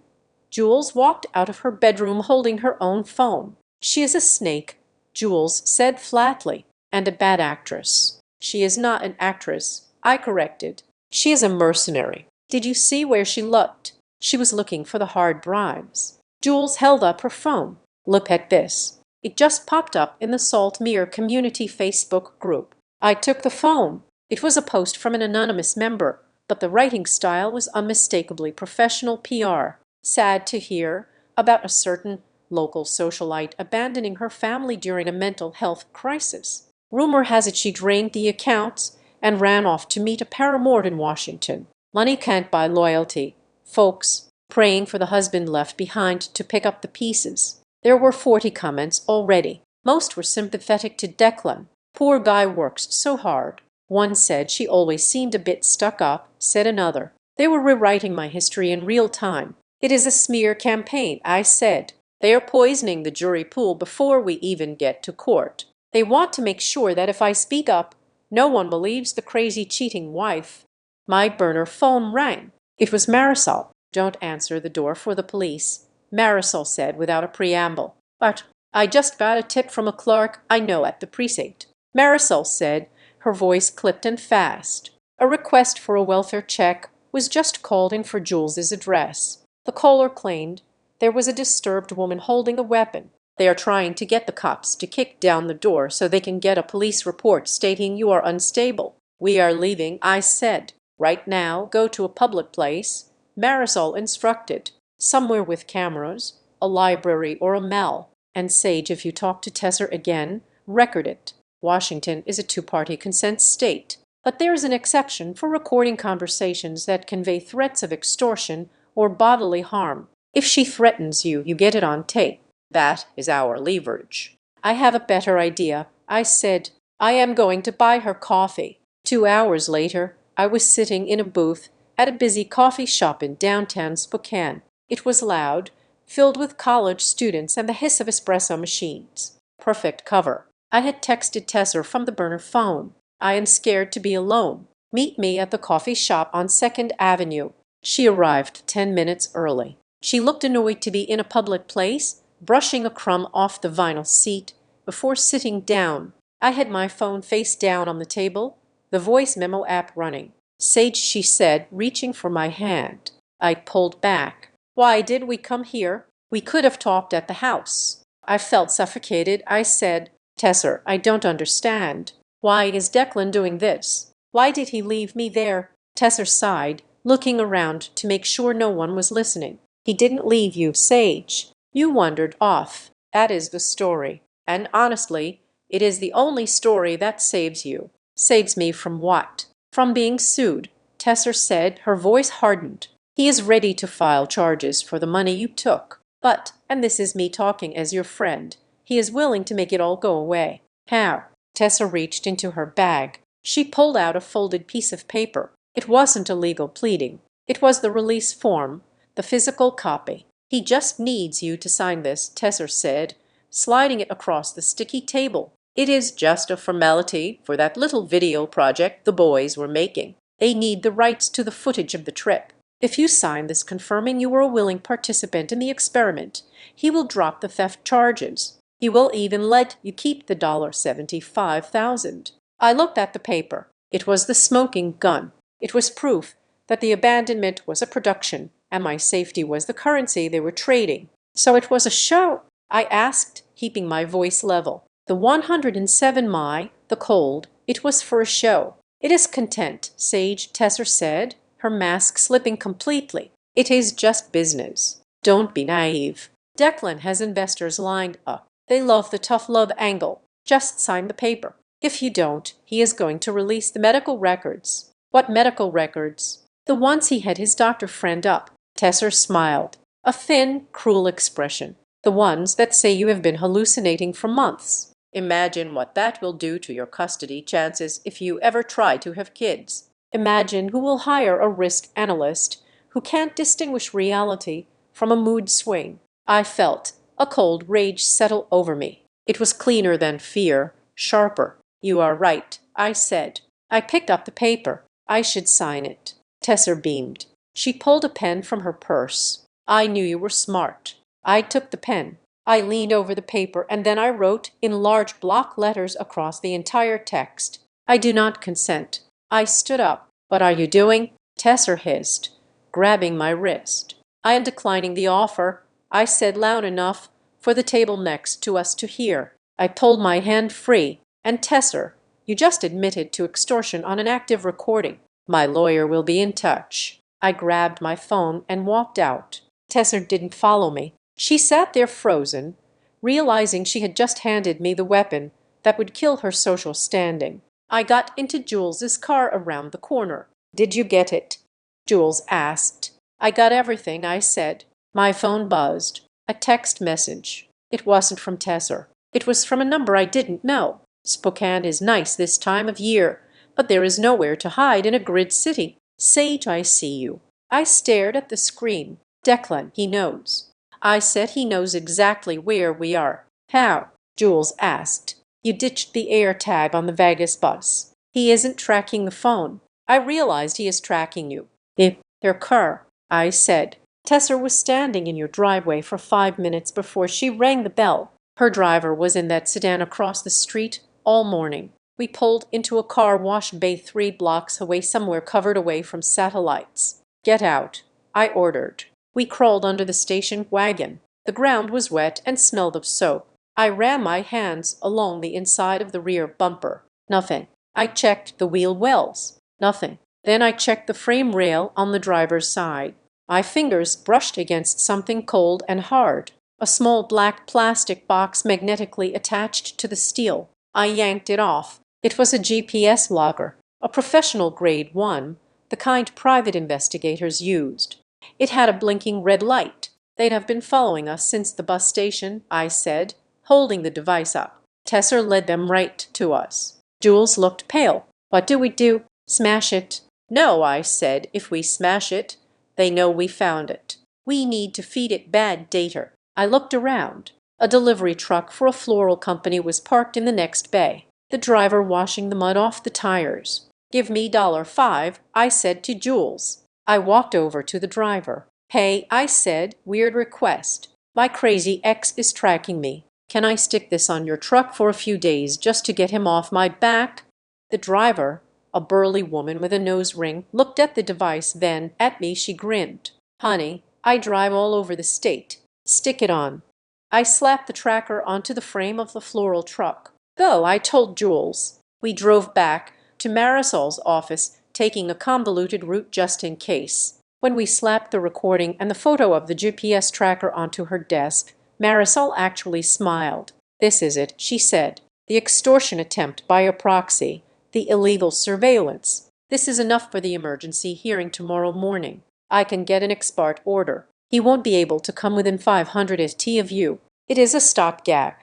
I said it keeps him away, but it doesn't win the war. He still has the footage. He still has the narrative. I thought about the episode outline, the video files. "Marisol," I said, "in the cloud, I saw a folder called raw footage, but it was empty. They moved the files, of course. They did." Marisol said, "They are scrubbing the evidence." "No," I said, remembering something. "Declan doesn't trust the cloud with the big files. He is paranoid about hackers. He keeps the masters on hard drives, physical hard drives." I closed my eyes, visualizing Declan's home office, the safe behind the painting. "I know where the video is," I said, "but it is in the house in Salt Mere." "You can't go back there," Jules said. "That is walking into the lion's den." "I don't have to go back," I said slowly. "I just need someone on the inside." I looked at the release form on the desk, the one I had defaced. "Declan thinks he is the director," I said, "but he forgot that every production has a crew, and crews talk if you pay them enough." I picked up the phone.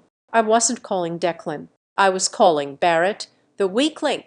"What are you doing?" Marisol asked. "I am going to offer Barrett a deal," I said, "in Unity for the hard drive. He hates Declan almost as much as I do. He just hates being poor more." It was time to divide the pack. The digital footprint of a narcissist is often larger than their ego. They believe they are untouchable, so they rarely bother to sweep their tracks effectively. They just hide them under a rug, assuming no one will ever lift the corner. I was lifting a corner. Back in Jules's guest room, I sat hunched over the laptop, diving back into the cloud architecture.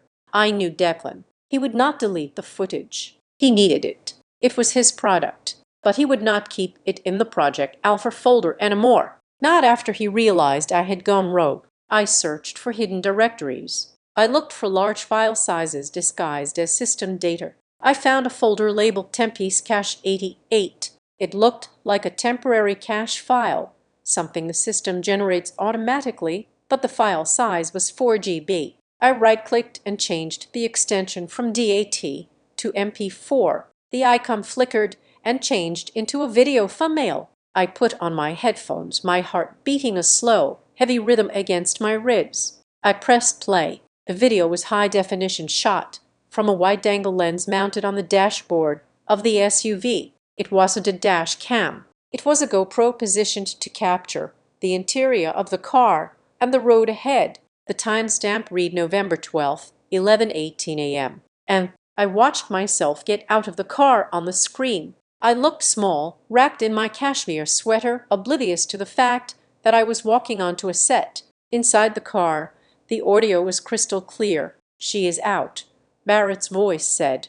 "Go now." "Wait," Declan said. His hand was on the gear shift. "Let her get to the curb. I want the wide shot of her realizing she is alone." "Did you cut the line?" Knox asked from the back seat. "I cut it myself," Declan replied. His voice was calm, professional. "The emergency phone is dead. There is zero signal. She has no way out unless she hikes to the highway. And she is wearing heels." I paused the video. My fingers were trembling, but I forced them to type.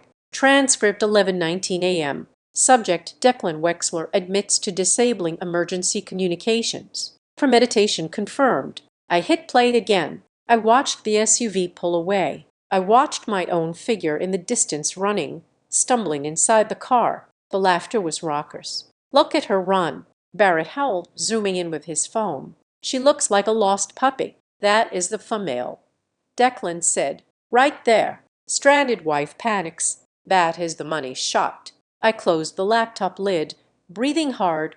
I felt sick, physically violated. They hadn't just abandoned me. They had directed the scene. They had discussed lighting and angles while I was screaming their names. "We have him.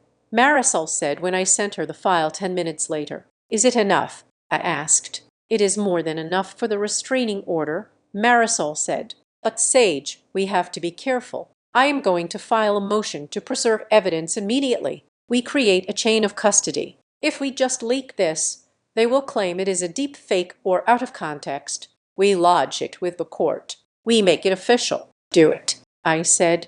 Marisol filed the ex parte motion that afternoon. We submitted the dash cam footage, the text messages, and the timeline. Declan's reaction was swift and nuclear. At 4:00, my burner phone buzzed. It was an email from a former colleague at Crestline. Sage, I don't know what is going on, but I just got a letter from a law firm representing your husband. They are asking about your history of financial instability and implying you might have compromised client data before you left. They are threatening to subpoena our records. I felt the blood drain from my face. He was attacking my reputation. He knew he couldn't win the moral argument. So he was trying to destroy my professional credibility so that even if I won, I would have no career to go back to.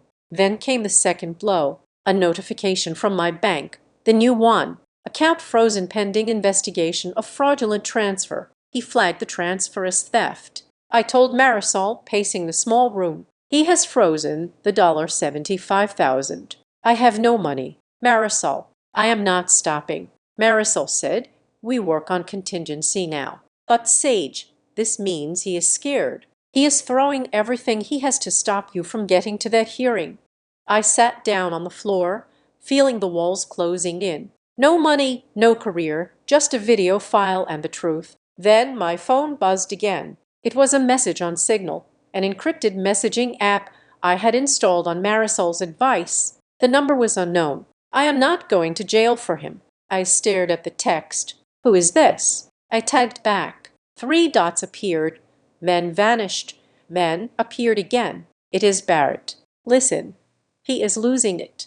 His lawyers are telling him that since he was the driver, he has the most exposure. He's planning to say that Knox, and I pressured him into it. He is going to say it was a prank we pulled, and he just went along with it.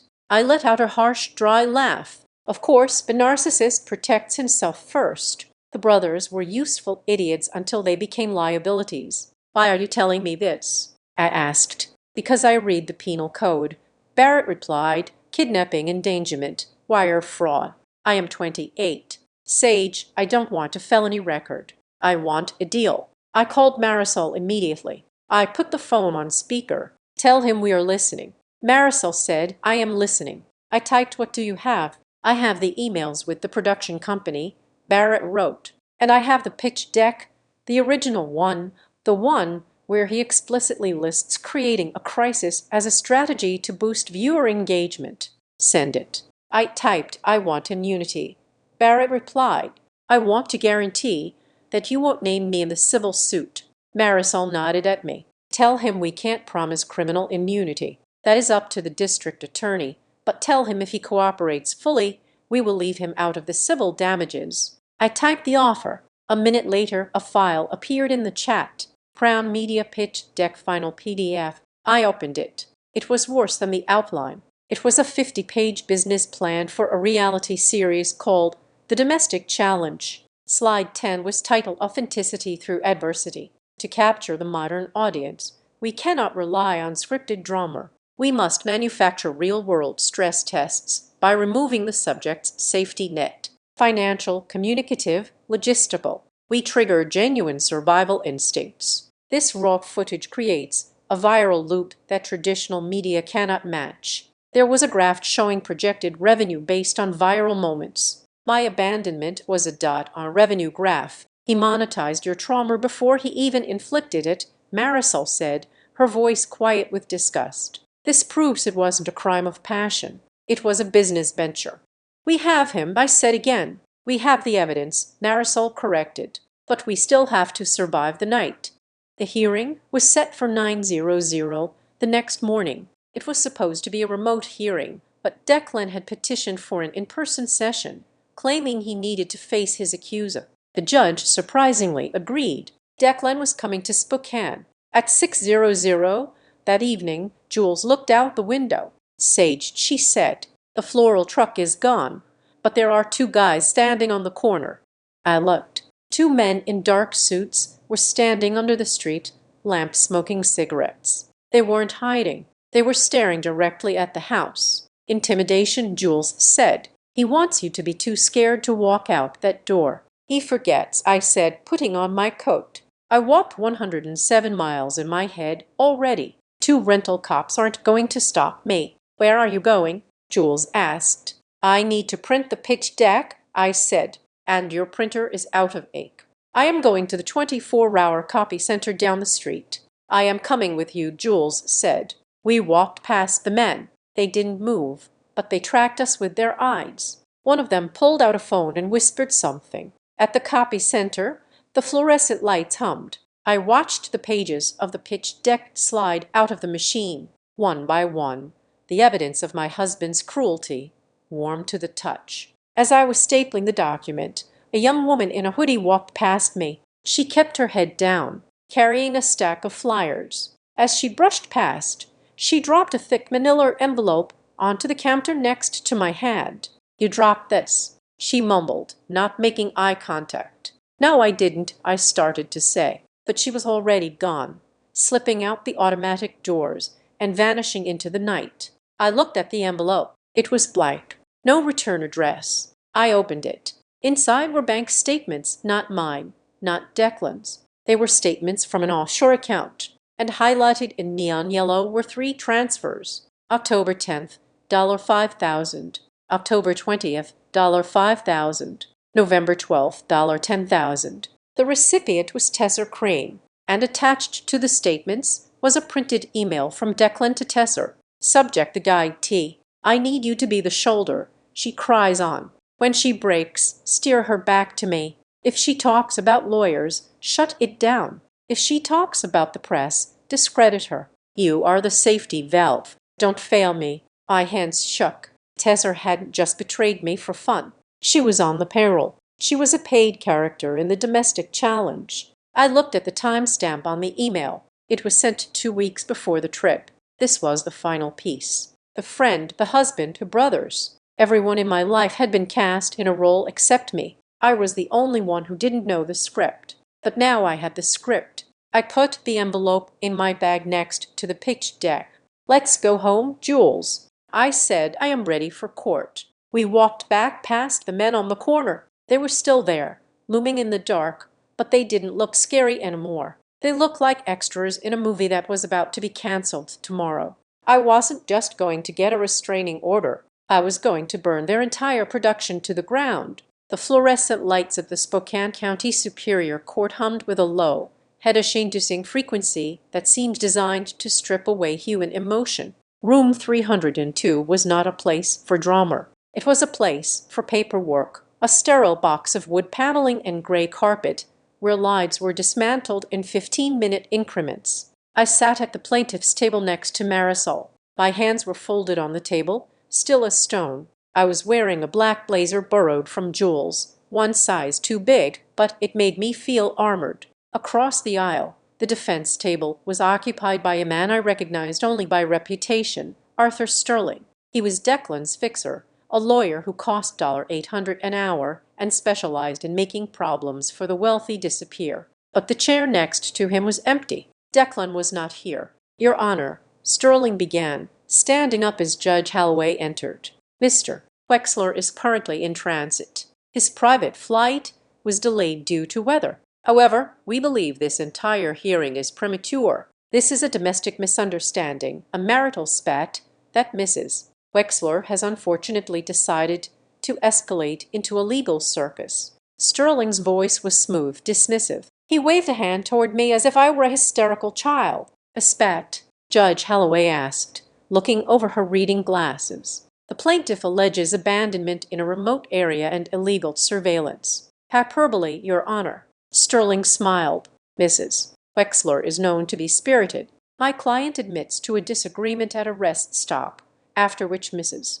Wexler voluntarily left the vehicle. We have texts showing he tried to call her immediately. Marisol stood up. She didn't smile. She didn't use flowery language. She picked up a binder. Your Honor, Marisol said, We are not here to debate feelings. We are here to examine data. Exhibit A, the timeline. She handed the beef a stack of documents. At 11:19 a.m. on November 12th, the defendant's vehicle left the red but rest area. At 11:25, the plaintiff attempted to use the emergency phone, which had been physically severed. We have photos of the cut line. Sterling objected. Hearsay. No proof my client cut it. We will get to that, Marisol said, steamrolling him. Exhibit B, the GPS tracker. She held up a photo of the black device we had pulled from Jules's station wagon. This device was found on the vehicle of the plaintiff's friend yesterday. It is registered to a private investigation firm in Seattle, billed to a shell company owned by Declan Wexler. This is not a man trying to call his wife, Your Honor. This is a man hunting a target. The judge frowned, making a note. Mr. Sterling, explain why your client is tracking a woman he claims voluntarily left him. Sterling cleared his throat, shifting his stance. Concern, Your Honor. He was worried about her mental state. Speaking of concern, Sterling pivoted. We have a witness who can attest to Mrs. Wexler's instability. MS. Tessa Crane. My stomach tightened.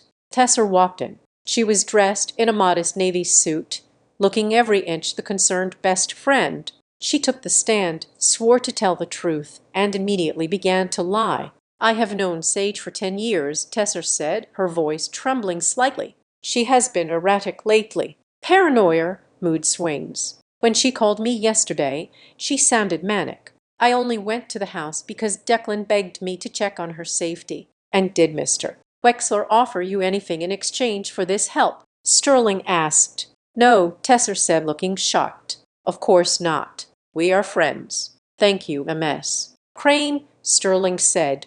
Marisol stood up. She didn't walk to the podium. She stayed at the table, picking up the manila envelope the stranger had dropped at the copy center. MS. Crane, Marisol said. You stated you are acting solely out of friendship. Is that correct? Yes. Then can you explain? Marisol pulled out a paper. Why you received a wire transfer of $10,000 from the Wexler family trust on November 12th, the same day Sage went missing. Tessa froze. Her mouth opened, but no sound came out, and Marisol continued holding up another sheet. A transfer of $5,000 on October 10th and another on October 20th. Sterling stood up. Objection relevance. It goes to credibility, Your Honor, Marisol said sharply. The witness is on the parole. We also have an email from the defendant to the witness dated 2 weeks ago instructing her to steer Sage back and discredit her if she mentions lawyers. Marisol handed the documents to the bailiff.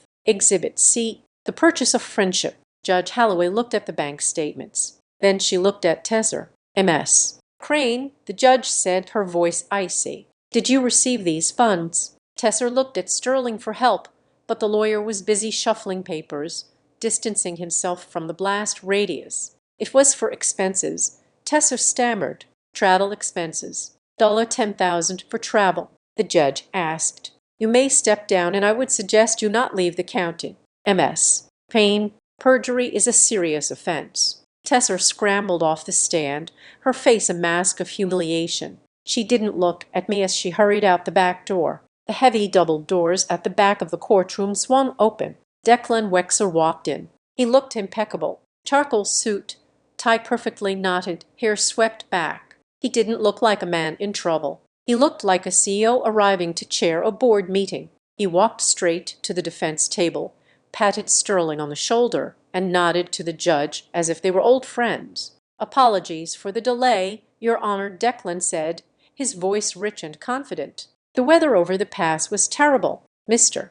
Wexler, the judge said, sit down. You are not running this courtroom. Declan sat, but his posture remained relaxed. He glanced at me a quick, pitying look before turning his attention to the judge. Your Honor, Declan said, ignoring his lawyer, this whole thing is a misunderstanding. Sage is very dramatic. She always has been. I drove away as a joke. I went back 10 minutes later, but she was gone. She hid from me to punish me. That is just who she is. And joke. Marisol repeated. Yes, Declan said, smiling charmingly. A bad one, maybe, but not a crime. Let's go to the video. Marisol said. She plugged her laptop into the court's AV system. The large screen on the wall flickered to life. It was the dash cam footage. The courtroom filled with the sound of the SUV's engine. Then my voice begging him to unlock the door. Then Declan's voice, "Find your own way back. Sage, consider it a lesson in independence." The cruelty of the tone echoed off the wood paneling. It wasn't a joke. It was a command. Then came the laughter, Knox and Barrett cackling like hyenas. And then the smoking gun. "Did you cut the line?" Knox's voice asked. "I cut it myself. The emergency phone is dead." Declan's voice, palm proud. "That is the thumbnail right there. Stranded wife panics. That is the money shot." Marisol paused the video. The silence in the room was absolute. Even the stenographer had stopped typing for a second. Declan's confidence evaporated. He stared at the screen, his jaw tight. He hadn't known we had the footage. He thought he had scrubbed it. "Mr. Wexler," Judge Holloway said, her voice dangerously quiet, "did you just admit on record to sabotaging emergency infrastructure to create a money shot?" Sterling tried to intervene. "Your Honor, this footage is out of context." Overruled, the judge snapped. "I want to hear from the other passenger, Barrett Wexler." Barrett stood up from the back row. He looked pale, sweating in a suit that looked like he had slept in it. He walked to the witness stand, avoiding Declan's burning gaze. "State your name." The bailiff said. "Barrett Wexler," he whispered. "Mr. Wexler," Marisol said. "Did your brother Declan instruct you to film the plaintiff?" "Yes," Barrett said. His voice was shaky. "Why?" "For show," Barrett said. "A reality show called The Domestic Challenge." He pitched it to Crown Media. The concept was to break Sage down and film her reaction. He said investors pay more for real tears. Declan slammed his hand on the table. "Barrett, shut up." "Mr. Wexler." The judge banged her gavel. "One more outburst and you will be held in contempt." Marisol wasn't done. "Barrett," regarding the release form that appeared with Sage's signature on it, "who signed it?" Barrett took a deep breath. Declan did. He used a digital lift from the mortgage papers. He did it on his laptop at the lodge. He said Sage would never know. "Objection," Sterling shouted. "This is hearsay." "It is not hearsay if we have the IP logs." Marisol said. She held up the final document. Exhibit D. The document metadata. The signature was created at 7:45 p.m. on November 12th. The IP address traces directly to the Wi-Fi at Timber Hollow Lodge, specifically the router in the master suite registered to Declan Wexler. Marisol dropped the paper on the table. It landed with a heavy final sound. "We have abandonment. We have endangerment. We have illegal surveillance. We have wire fraud. And we have forgery. This was not a prank, Your Honor. This was a systematic attempt to exploit a human being for profit." Judge Holloway took off her glasses. She looked at Declan. The charm was gone from his face now. He looked small, mean, and cornered. "I have heard enough," the judge said. "I am granting the temporary restraining order immediately. Mr. Wexler, you are to have no contact with the plaintiff, direct or indirect. You are to stay 500 White away from her residence, and her counsel." She turned to the bailiff. "Furthermore, in light of the testimony regarding the emergency phone and the forged signature, I am forwarding the transcript of this hearing and all exhibits to the district attorney's office for review. There appears to be probable cause for criminal charges." "Your Honor," Sterling started. "We are adjourned," the judge said, standing up. "And Mr. Wexler, if you go near her, you will go to jail."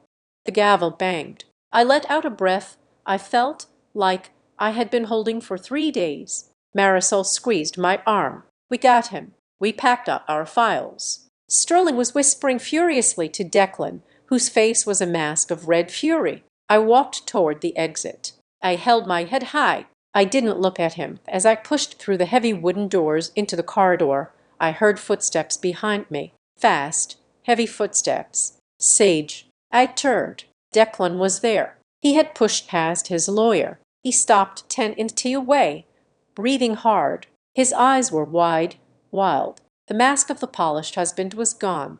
This was the man who had left me in the cold. Marisol stepped in front of me, blocking his path. "Back off, Declan." The order is active. Declan ignored her. He looked over her shoulder, locking eyes with me. You think you won? He hissed. He didn't sound angry anymore. He sounded desperate. You think this is over because of a piece of paper? It is over, Declan, I said. I am done being your content. He took a step forward, his hands twitching. You don't understand, he said, his voice dropping to a low, terrifying whisper. The investors, they already advanced the money. The production is leveraged against everything, the house, the trust, everything. He looked at me, and for the first time, I saw genuine fear. Not for me, for himself. If you kill this show, he said, you don't just leave me, you bankrupt us. You are burning the only parachute I have.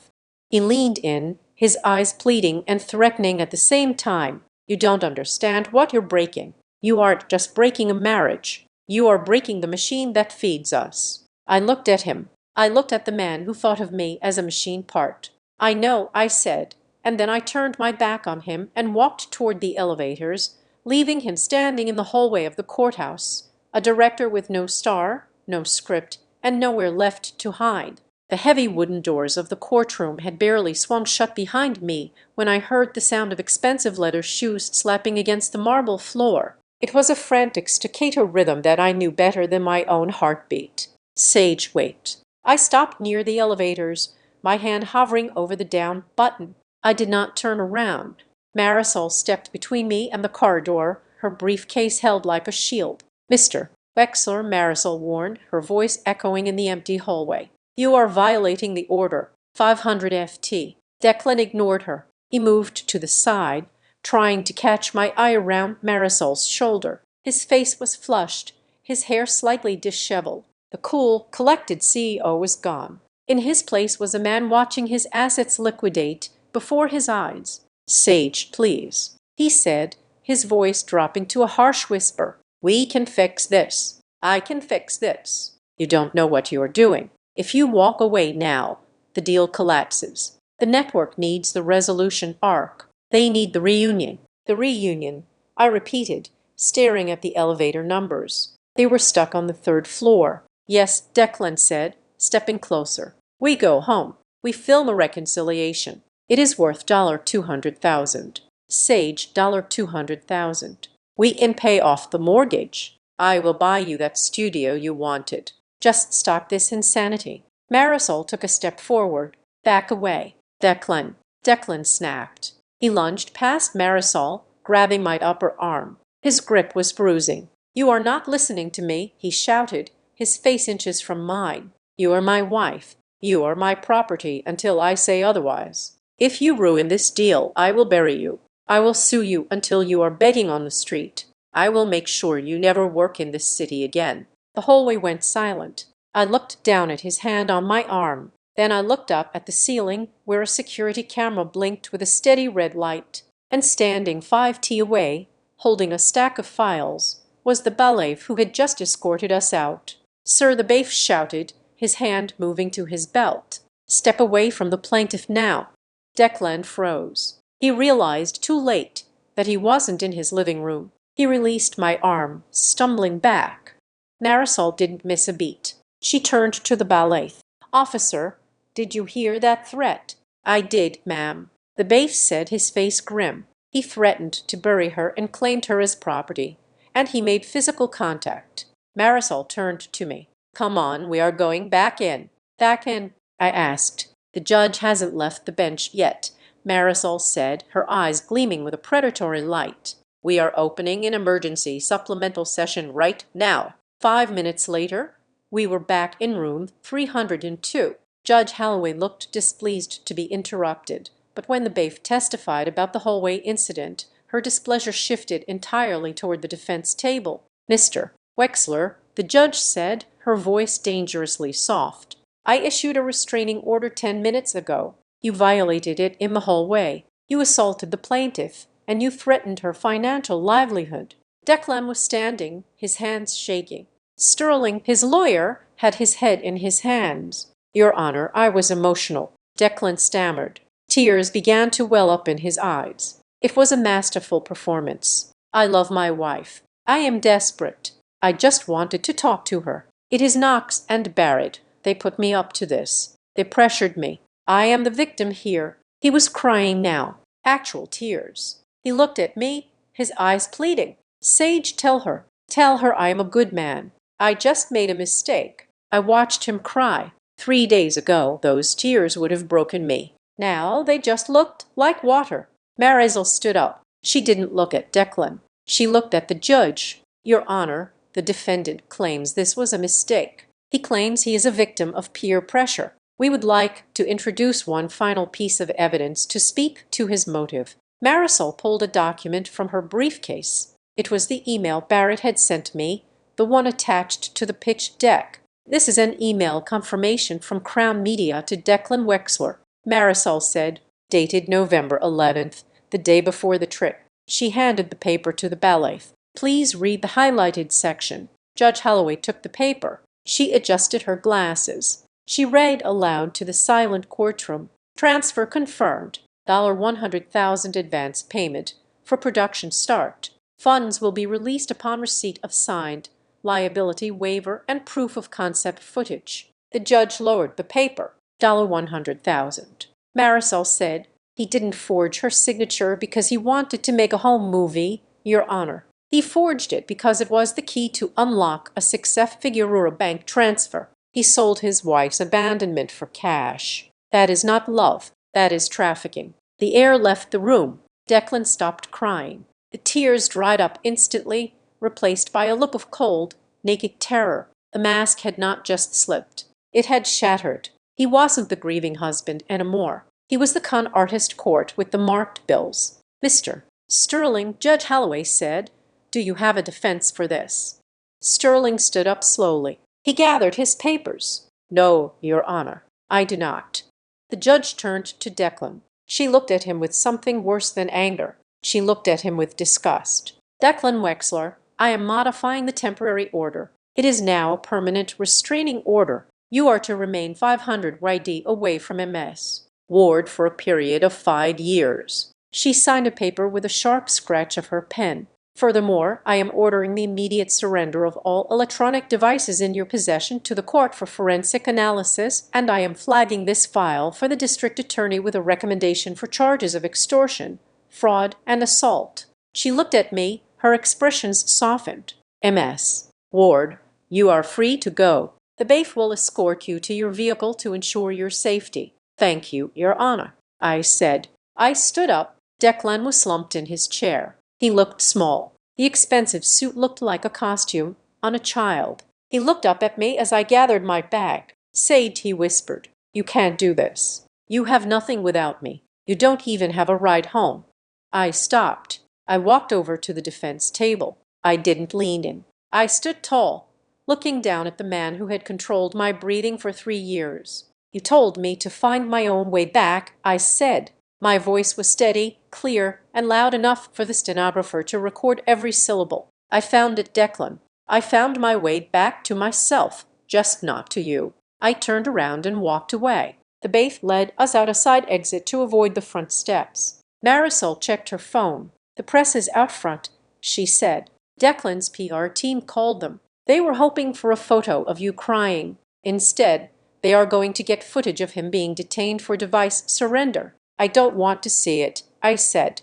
We stepped out into the cool afternoon air of the employee parking lot. The sun was shining, bright and indifferent. Jules was waiting in her station wagon, the engine idling. I hugged Marisol. "Thank you." "Don't thank me," Marisol said. "You did the work. I just filed the paperwork. Send me your banking details. We are going to sue him for half the marital assets plus damages. You are going to be very, very comfortable." "Sage, I don't care about the money," I said, and I meant it. "I just want my name back." I got into the passenger seat of the station wagon. Jules grinned at me. "Ready?" she asked. "Drive," I said. As we pulled out of the lot, I pulled out the burner phone. I opened the cloud account one last time. I selected the folder containing the footage, the texts, the tracking data. I hit share and sent the entire package to Marisol. Then I hit delete all on the local drive. I opened the social media apps.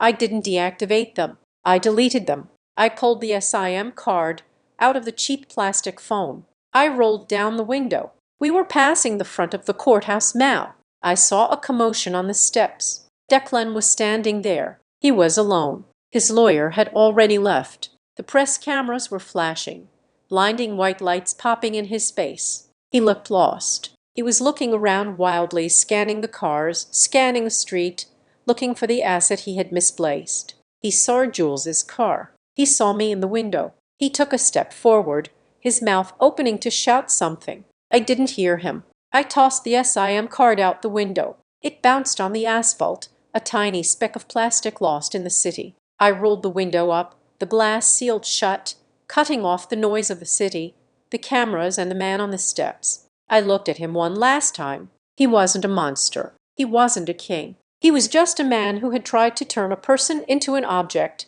and shattered himself in the process. He stood there frozen on the concrete as I disappeared into traffic. He finally understood the lesson he tried to teach me. When you leave someone behind, you don't get to decide when they come back. I turned to Jules. "Let's get coffee," I said. "I am buying." Jules laughed. "You're buying with what money?" "With my own," I said. "I have $300 in cash in a life that belongs to me." "That is enough." We turned the corner and the courthouse vanished from the rear view mirror. I didn't look back. The road ahead was long, and for the first time in 3 years, I was the one driving. Thank you so much for listening to this story on Azad Revenge Stories. I would love to know where you're tuning in from right now. Are you listening on your commute, at the gym, or maybe relaxing at home? Please leave a comment below to let us know. And don't forget to subscribe, like the video, and hit that hype button so we can share this journey with even more listeners.